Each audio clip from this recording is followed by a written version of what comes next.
আসসালামু আলাইকুম। আমরা ট্রান্সলেশনটা নামাইছি, নামার পরে খুলতেছি, খুলে দেখলাম এই ট্রান্সলেশনটা আপনার প্রবলেম ছিল, ব্যাক গিয়ার জায়গায় নিউট্রাল হয়ে থাকতো। এখন আমরা খুলে দেখতেছি কি সমস্যাটা হয়েছে।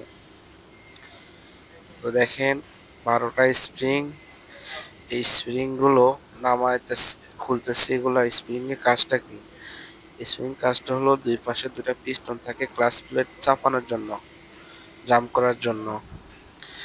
এগুলা স্প্রিং কাজটা হলো পিস্টন গুলারে আবার আগের পজিশন জায়গায় নিয়ে গেলে স্প্রিং ক্লাচ প্লেট গুলা ছেড়ে দেয়। দেখেন আমরা এখন এই যে ক্লাচ প্লেট গুলা খুলতেছি, গিয়ার সব বের করে নিয়ে আসছি, এনে দেখি যে একটা ক্লাচ প্লেট প্রবলেম ছিল। সেই ক্লাচ প্লেটটা এখানে হবে না, এটা হবে পিছনে, বুঝছেন? এটা হবে পিছনে ক্লাচ প্লেট। এরা ক্লাচ প্লেট পিছনে না দিয়ে সামনে দিয়ে দিচ্ছে।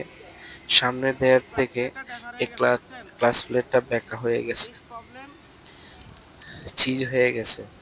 তখন আপনার ট্রান্সমিশন গিয়ার বক্সের একটা প্রচুর পরিমাণ প্রেসার পাইছে। প্রেসার পাওয়ানোর থেকে আপনার গিয়ার উল্টা পাল্টা হয়ে গেছে।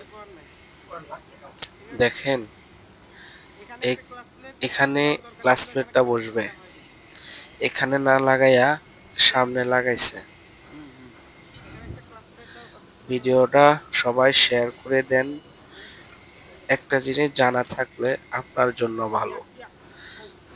যারা আমরা ফেসবুকে কাজ করি, হ্যাঁ, যারা আমরা গাড়ির কাজ করি, তাদের জন্য ভিডিওটা মনোযোগ ভাবে দেখুন। দেখেন ক্লাচ প্লেটের যে বাবলি টুলো প্রচুর পরিমাণ প্রেসার পাইছে, তো এই জন্য গিয়ার উল্টা পাল্টা হয়ে গেছে। আর